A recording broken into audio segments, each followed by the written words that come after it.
quería hablarles un poquito de esas cosas que quedaron y que representan uno de los, para mi gusto, de los mayores beneficios tributarios que pueden tener las personas naturales. Esto lo vamos a enfocar a personas naturales. ¿Cuál es este vehículo? Los fondos voluntarios de pensiones. ¿Por qué hablamos o por qué les quiero hoy hablar de fondo voluntario de pensiones? Porque estamos hablando de optimización tributaria, porque estamos hablando de protección patrimonial, porque estamos hablando de reforma tributaria. Entonces, primer punto importante entre esos mitos y realidades. Esta nueva versión de reforma tributaria, la 2.0, la ley de inversión social, no habla de modificación a los beneficios tributarios que hay en el fondo voluntario de pensiones. Nos mantenemos igual, vamos a tener las mismas reglas para los siguientes años. Entonces, basado en esto es que para mi gusto, esos fondos voluntarios son digamos, un diversificado vehículo de inversión porque hay un mundo muy amplio de posibilidades para invertir el dinero conforme a los perfiles de riesgo y en lo que a mí me atañe, tiene un tratamiento fiscal especial que lo catapulta como una excelente herramienta de optimización tributaria, repito, para personas naturales. ¿Y en qué vemos un poco esos beneficios o esas optimizaciones tributarias? Me voy a referir a 3 impuestos. Primero, el impuesto sobre la renta. Segundo, impuesto o gravamen a los movimientos financieros. Y el tercero, impuesto al patrimonio. Y ojo, hago aquí una vez la aclaración. No viene un impuesto al patrimonio en este proyecto de reforma. Yo sé que ya lo he dicho, pero quiero recalcarlo. No viene una propuesta de impuesto al patrimonio en esta reforma. Pero yo, Juan Pablo Martínez, pienso que, como lo dije hace un momento, vendrá en algún momento un nuevo impuesto al patrimonio, es lo que yo considero.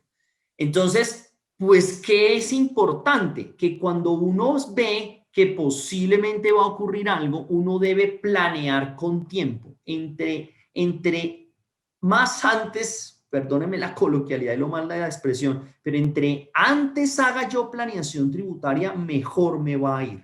No es lo mismo hacer una planeación tributaria a los 6 meses que se va a causar un impuesto, a que si lo hago a 1 año y medio o 2 años antes de que se cause el impuesto. Entonces, por eso voy a hablar de temas de impuesto al patrimonio o a la riqueza. Lo llamo impuesto al patrimonio para englobar todos aquellos impuestos que lleguen a gravar el patrimonio o que tengan como base gravable el patrimonio líquido de las personas. Arranco con el impuesto sobre la renta. Básicamente recordemos que los rendimientos que se produzcan por los aportes realizados al fondo de pensiones voluntarias tienen la connotación de renta exenta, ¿cierto? Y mantendrán ese tratamiento siempre que se retiren con el cumplimiento de uno de 3 requisitos.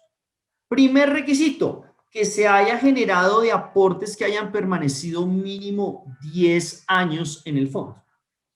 Y aquí yo sé que uno dice hoy en día, porque me pasaba a mí, oiga, no, es que eso 10 años es un montón de tiempo. Pues sí, no. No sé si le pasa a los padres, a los que tenemos hijos. Para mí, mi hija nació hace poquitico y ya tiene 7 años. Y me parece que fue ayer que nació y ya han pasado 7 años. Entonces, 10 años al final no es tanto. Una década, hoy en día ya no es tanto. Cada vez, yo sé que esto es un tema de percepción, el tiempo pasa más rápido. Entonces, me parece que 10 años es un término relativamente prudencial de la norma. Pero tiene otros requisitos. Por ejemplo, para la adquisición de vivienda, yo pongo la plata en el fondo, eso renta una plata y la retiro para adquirir la vivienda. Eso tiene la connotación de renta exenta. Juan Pablo, pero es que yo no me quiero esperar ni 10 años, ni voy a comprar vivienda porque ya tengo. Ah, bueno, pues resulta que hay otro beneficio y es las personas, otro requisito, y es que las personas que cumplan requisitos para acceder a la pensión de vejez o de jubilación. Y aquí hay dos mundos, recordemos que hay dos mundos, está el de los fondos privados y el de Colpensiones. Entonces, pensemos que en el fondo privado, cuando hablamos de cumplir requisitos de pensiones, que tengamos allá en nuestra bolsita de los obligatorios un monto que nos permita pensionarnos con el 110% de un salario mínimo. Y si eso es así, no me tengo que pensionar, sencillamente se marca en el sistema como cumplidor de requisitos de pensión. Repito, no es necesario pensionarme y a partir de ese momento cumplo con uno de los requisitos que trae el 126-1 para tener el beneficio de renta exenta.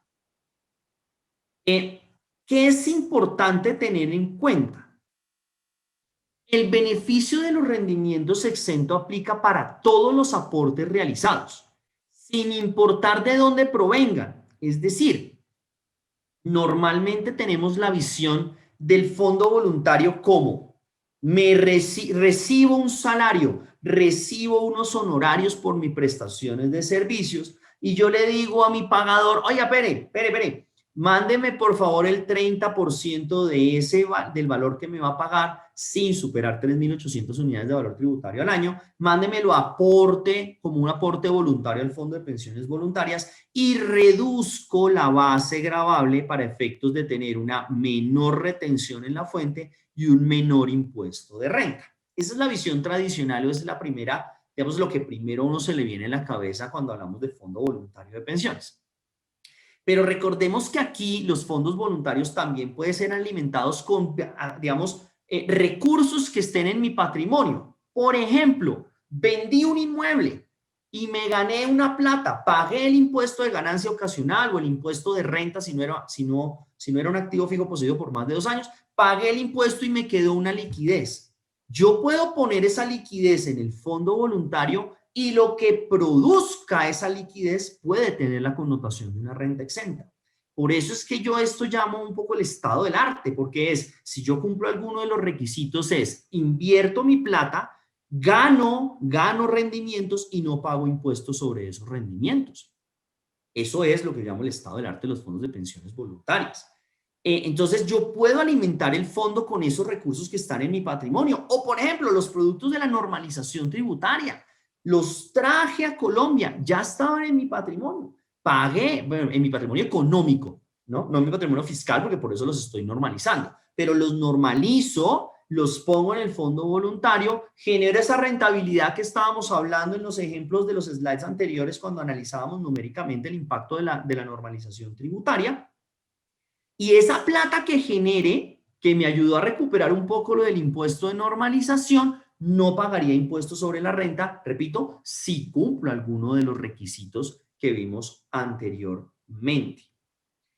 Y otro tema que es muy relevante, cuando la persona retire esos rendimientos del fondo voluntario con el cumplimiento de alguno de los requisitos mencionados, el parágrafo 1 del artículo 126-1 del Estatuto Tributario establece que no deben ser incorporados como ingreso en la declaración de renta.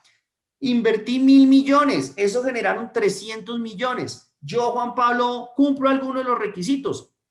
Los retiro como renta exenta, retiro mis 300 millones como renta exenta y ni siquiera tengo que reportarlos como un ingreso en la declaración de renta de ese año. A mí los quisiera invitar a que veamos 2 minuticos unos ejemplos numéricos de la aplicación de estos beneficios. Entonces pensemos que aquí en este ejemplo vamos a hablar de una persona que cumple alguno de esos 3 requisitos. En mi ejemplo yo pongo que la persona está pensionada o cumple requisitos de pensión, pero puede ser que el retiro se va a hacer con aportes si ya llevan más de 10 años, por ejemplo, o lo voy a retirar para comprar vivienda. Pensemos que invertí yo, Juan Pablo, 5.000 millones de pesos y yo, Juan Pablo, cumplo requisitos de pensión. Pongo 5.000 millones, supongamos que eso va a rentar un 6%. Vamos a compararlo con un vehículo que tenga algún concepto de componente inflacionario, cualquiera que ello sea. Recordemos que el último componente inflacionario certificado para efectos tributarios fue del 44.23%. Y bueno, unos datos de salario mínimo y VT que son necesarios para hacer los cálculos. Entonces, esos 5.000 millones de pesos al 6% me van a producir 300 millones de pesos en un año. Juan Pablo, que cumple requisitos de pensión, le dice, señores Scandia, deme mis 300 millones de pesos. Entonces, si Juan Pablo los invirtió en el Fondo Voluntario de Pensiones, los invito a que miremos el cuadro del lado derecho que dice FBP, pues Juan Pablo tendría 300 millones de pesos, debería hacer aportes a salud, a pensión no porque es la condición de pensionado, pero si es alguno de los otros requisitos, pues sí tendría que hacer aporte a pensión y a solidaridad. Pero lo que quiero que denoten acá es que estos 300 millones, como Juan Pablo en mi ejemplo está pensionado, no pasan ni siquiera por la declaración de renta, o sea que son 0 pesos de impuesto sobre esos 300 millones.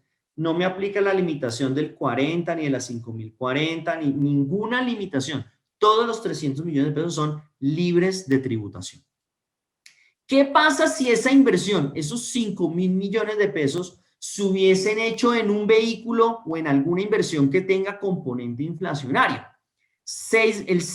O sea, se producirían los mismos 300 millones, calculo el mismo impuesto, los mismos seguridad social para, digamos, comparar un poco, tendría un componente inflacionario de más o menos 132.690.000, es decir, el 44.23% del total de tener los 300 menos los ingresos no constitutivos de renta. Ese componente inflacionario, recordemos que no está grabado con el impuesto sobre la renta. Luego la base serían 160.382.489 pesos. Si yo llevo eso a la tabla del artículo 241, me daría un impuesto de 32.412.000 pesos en el año. Me ahorro 32 millones de pesos en impuestos todos los años en el ejemplo que estoy proponiendo. Pero obviamente, también me lo preguntan mucho, me dicen, bueno, Juan Pablo, sí, eso es muy, muy, muy bonito, pero no, mire, yo estoy lejos de que esa plata cumpla 10 años, apenas la voy a invertir, no voy a comprar vivienda y estoy aún muy lejos de tener requisitos o estar pensando. ¿Qué pasa para esas personas? Pues recordarnos que evidentemente ahí el concepto de rendimientos exentos no aplica, pero sí es aplicable el criterio de la proporcionalidad en los retiros parciales. ¿Qué quiere decir esto? Supongamos que un cliente decide retirar los rendimientos que se ha producido por el capital que invirtió durante todo el año, ¿cierto? Entonces lo que dice el concepto de proporcionalidad es que no todo lo que retire va a ser un ingreso, ya que parte de esa plata que le vamos a dar debe ser capital, devolución de capital, y otra parte debe ser ya pago de rendimientos. Lo que quiere decir esto, que no todo lo que va a recibir está grabado con el impuesto sobre la renta. Entonces, se tiene la liquidez que se espera, pero no se paga impuestos sobre la totalidad. Vamos a ver este concepto en números, que siempre es más fácil entenderlo en números. Vamos al mismo ejemplo. El Juan Pablo Martínez, que va a invertir los 5.000 millones en el fondo voluntario, pero este Juan Pablo no está pensionado, no cumple requisitos de pensión, no va a comprar vivienda y no va a esperar 10 años. Lo mismo, 5.000 millones al 6% me va a producir 300 millones de pesos. Los invito a que miremos el cuadro del lado derecho que dice FPB, Fondo de Pensiones Voluntarias. Y dice, rendimientos retirados, 300 millones, ¿cierto? Yo necesito los 300 millones que generaron para vivir o para irme de viaje o para comprarme una camioneta o lo que sea. Me voy a gastar esos 300 millones, lo que los necesito. Scandia, por favor, deme mis 300 millones. ¿Qué va a hacer Scandia? Scandia, por orden de la Superintendencia Financiera, nos dice, mire, siempre que usted haga siempre que un contribuyente o un afiliado haga un retiro parcial, usted siempre le tiene que devolver un pedazo con cargo al capital invertido y un pedazo de los rendimientos generados. ¿Cómo hacemos ese cálculo? Por una regla de 3. Entonces, ¿cuál es el saldo de la cuenta? 5.300 millones. 5.000 del aporte, 300 millones que retiré. Perdón, que se generaron de rendimientos. Saldo 5.300. Una regla de tres. 5.000 millones de capital son el 94.34% de los 5.300 y 300 millones, que es lo que ha rentado, corresponde al 5.66% de la cuenta. Entonces, señor Juan Pablo, tome sus 300 millones, pero de esos 300 millones, 94.34% es devolución de capital. Y solo la diferencia, 16.981.000 pesos, que sería ese 5.66%, corresponde a un ingreso grabado con el impuesto sobre la renta. Entonces, tuve mis 300 millones, pero para efectos tributarios solamente es base 16.981.000. Pago aportes al sistema de seguridad social solamente sobre 16.981.000 pesos, no sobre los 300 completos. Y pues si hago esa depuración solamente viendo ese ingreso, llevo 16 millones, le quito los ingresos no constitutivos, pues me va a dar que cuando lo lleve a la tabla voy a pagar 0% de impuesto de renta en ese año grabable. ¿Qué pasaría en un vehículo con componente inflacionario? Así yo reste el 44.23, pues aquí voy a pagar los mismos 32.412.000 pesos de impuesto. El ahorro es fundamental. Claro, y esto es importantísimo tenerlo en cuenta. Esta proporción 94.34, pues lo voy a redondear. Esta participación 95.5% se da en el primer año. Obviamente, si Juan Pablo no pensionado y que no cumple ninguno de los requisitos, en el siguiente año va a retirar los 300 millones de pesos, pues ya la proporción no va a ser 95.5, sino va a ser 90-10. ¿Por qué? Porque siempre voy devolviendo un pedazo de capital. Entonces, la proporción obviamente va a ir cambiando con el tiempo, ¿cierto? Cada vez lo que voy a devolver de capital es más chico y cada vez lo que va a recibir de rendimientos es más grande.